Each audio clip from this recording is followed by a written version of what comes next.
లో ఉన్నటువంటి అమ్మవారినిగా ప్రార్థన చేసుకుంటూ మనస్సులో చక్కగా సంకల్పం చేసుకుంటూ ఈ యొక్క వ్రతాన్ని గురించి మనం చెప్పుకుందాం. ఏ వ్రతానికైనా ఒక కథ ఉంటుంది. అట్లాగే ఈ వ్రతానికి కూడా ఒక చక్కటి సుందరమైనటువంటి కథని మన పెద్దవాళ్ళు అందించారు. అయితే దీనిని అందించినటువంటి మహానుభావుడు ఈశ్వరుడు. శ్రీరామ మంత్రాన్ని చెప్పింది ఈశ్వరుడే. అట్లాగే అమ్మవారిని గురించి చెప్పింది కూడా ఈశ్వరుడే. ఈశ్వర ఉవాచ, ఈశ్వరుడు చెప్పినటువంటి మంత్రం ద్వారానే అమ్మవారి యొక్క గొప్పతనం పైకి వచ్చిందని మనకు తెలుస్తుంది. అటువంటి ఈశ్వరుడు పార్వతీదేవి ప్రశ్న చేయటం వల్ల ఆవిడ ఒక ప్రశ్న అడిగింది.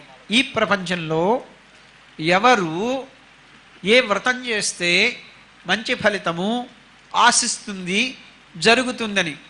అప్పుడు ఆయన చెప్పాడు, కుండలిని నగరంలో చారుమతి అనేటువంటి ఒక మహాతల్లి ఉంది, మహాపతివ్రత. ఆవిడ వరలక్ష్మి వ్రతం అనేటువంటి ఒక వ్రతాన్ని ఆచరించింది.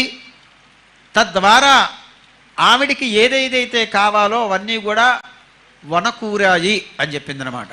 అయితే దీనిలో మామూలుగా భగవంతుణ్ణి మనం ప్రార్థన చేస్తే భగవంతుడు మనకు వరం ఇస్తాడు. కానీ ఇక్కడ వరలక్ష్మి ఏం చేసిందంటే తానుగా వెళ్ళి వరం ఇచ్చింది. ఇది ఈ యొక్క వ్రతం గొప్పతనం ఏంటంటే, అసలు కుండలిని నగరంలో చారుమతి అనేటువంటి ఒక సౌభాగ్యవతి ఉండేది. ప్రతిరోజు కూడా అత్తమామలకి సేవ చేసేది. భర్తని ఏ రకంగా అయితే తృప్తిపరచాలో ఆ రకంగా తృప్తిపరిచేది. అమ్మవారిని ధ్యానం చేసేది. తెల్లవారుజాము లేచి నిత్యకర్మానుష్ఠానం కృత్వా దేవాలయం ప్రవేశ్య స్తోత్రపాఠాన్ని పఠిత్వా అని ఎట్లా అయితే చెప్పుకుంటామో ఆ రకంగా చేస్తూ అమ్మవారి ఆరాధన చేసింది. ఆవిడ లక్షణం చూసి అమ్మవారికి తను ఏవైనా ఒక వ్రతాన్ని చెబుతూ ఒక వరాన్ని ప్రసాదించాలనుకుంది. అందుకని ఈవిడ వరలక్ష్మి, వరాన్నిచ్చే లక్ష్మి. ఈవిడ వరలక్ష్మి వ్రతం అసలు ఇది.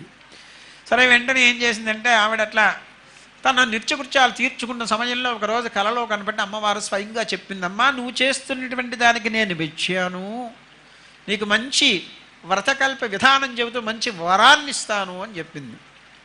సరే, అమ్మవారే ఇస్తానంటే మనమెందుకు కాదనాలనేసి అత్తమామలు భర్త యొక్క అనుజ్ఞ తీసుకుని ఈ వ్రతాన్ని ఆచరించింది చారుమతి కుండలిని అనేటువంటి నగరంలో. తర్వాత పూజ చేసుకుంది, అందరినీ పిలిచింది. ఇప్పుడు వచ్చాం కదా మనమందరం, అట్లా అందరూ వచ్చారు, అందరినీ కూర్చోబెట్టింది, అమ్మవారిని ప్రార్థన చేసింది.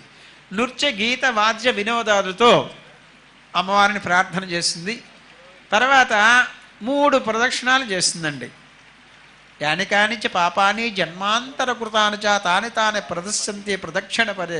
మనము ఒక పూజ చేస్తే 3 ప్రదక్షిణాలు చేసి ఆత్మ ప్రదక్షిణ నమస్కారాన్ని సమర్పయామి సర్వం కృష్ణార్పణమస్తు అని చెబుతాం. ఎందుకంటే లోపల ఉన్నటువంటి వాడు ఎవడైతే ఉన్నాడో వాడిని బయటికి తీసుకొచ్చి ఆత్మ ప్రదక్షిణ రూపంలో అమ్మవారికి కానీ స్వామివారికి కానీ తన సాష్టాంగ స్వరూపంలో సమర్పణ చేయటమే అయ్యింది. తర్వాత ఈవిడ ఒక ప్రదక్షిణం తిరిగిందండి. ఆవిడ ఉన్నటువంటి ఇళ్ళు ఎవరెవరైతే అక్కడికి వచ్చి ఆ వ్రతంలో పాల్గొన్నారో పాల్గొన్న వాళ్ళు కూడా మొత్తం గ్రామం అంతా బంగారమయమైపోయింది. ఆ ఇళ్ళన్నీ కూడా ఒక ప్రదక్షిణానికి. తర్వాత 2వ ప్రదక్షిణం చేసింది. ఆ గ్రామంలో లేనివాడు ఉన్నవాడు అని భేదమే లేకుండా అందరూ కూడా బంగారమయమైపోయింది ఆ గ్రామమే. తర్వాత ఇంకో ప్రదక్షిణం చేసింది. ఆ ప్రదక్షిణానికి ఆ దేశం మొత్తం కూడా సుభిక్షమైపోయి బంగారమయమైపోయింది. 3 ప్రదక్షిణాలకి 3 లోకాం సంపరిక్రమ్య త్వమేవ శరణంగత అని 3 లోకాల దగ్గర కాకాసురుడికి రక్షణ దొరక మళ్ళీ స్వామి దగ్గర పాదాల మీద పట్టాడు. ఇక్కడేమైంది, త్రివిక్రమావతారంలో వచ్చి ఒక కాలు పెట్టాడు, 2వ కాలు పెట్టాడు, 3వ కాలు ఆయన తల మీద పెట్టాడు, చోట్లేదు. ఇక్కడేమైంది, 3 ప్రదక్షిణాలు చేసే 3వ ప్రదక్షిణలో ప్రపంచం మొత్తం కూడా బంగారం అయిపోయింది. ఏ ప్రపంచంలోనూ ఎక్కడా చెప్పలేదండి. ఒకడు పూజ చేస్తే వాళ్ళకే దక్కుతుంది. ఇక్కడ మాత్రమే చెప్పారు, గోబ్రాహ్మణేభ్య శుభమస్తు నిత్యం లోకా సమస్తాసుకును. సమస్తమున్నైనటువంటి ప్రపంచం మొత్తం సుఖంగా ఉండాలంటే గోవులు బ్రాహ్మణులు సుఖంగా ఉండరు. వాడు మంత్రం చదువుతాడు, ఇది ఆవు పాలు ఇస్తుంది, అది నెయ్యి అవుతుంది, నెయ్యి దిగి హోమం చేస్తాం, హోమం చేసుకుంటే వర్షం పడుతుంది, వర్షం పడుకుంటే సమస్త జనులు కూడా సంతోషంగా ఉంటారు. కాబట్టి గోబ్రాహ్మణేభ్య శుభమస్తు నిత్యం లోకా సమస్త, లోకంలో సమస్తం కూడా సుఖంగా ఉంటుంది. కుండలిని దేవి వ్రతాన్ని ఆచరించింది, ప్రదక్షిణ చేసింది, నమస్కారం చేసుకుంది, అట్లాగే కంకణాన్ని ధరించింది, భక్ష్య భోజ్య చోక్ష్య లేఖ్య పదార్థాలతో నివేదన చేసి మంగళవాద్యం చేసుకుంటూ అమ్మవారికి తన యొక్క శక్త్యానుసారం దానమిచ్చుకుని అమ్మవారిని ప్రార్థన చేస్తూ ఈ యొక్క కార్యక్రమాన్ని ఆవిడ ఆ రోజు ముగించింది. ఈరోజు మనం ఈ కార్యక్రమాన్ని ముగిస్తాము. అమ్మవారికి కూడా అనేక భక్ష్యాలు రెడీగా సిద్ధంగా తీసుకొచ్చారు మన స్వాములందరూ.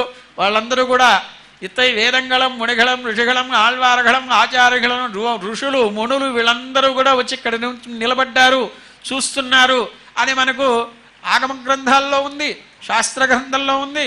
అట్లాగే సుప్రభాతంలో కూడా రోజు మనం చెబుతూ ఉంటాం, సుప్రభాతంలో ఉంది. ప్రసాదం మొత్తం కూడా చక్కగా వచ్చింది. స్వామికి అమ్మకి నివేదన చేసి ఆ ప్రసాదాన్ని మనం స్వీకరిస్తూ ఒక్క మంత్రాన్ని చెప్పుకుందాం. చివరిలో చెప్పండి. కాయేన వాచ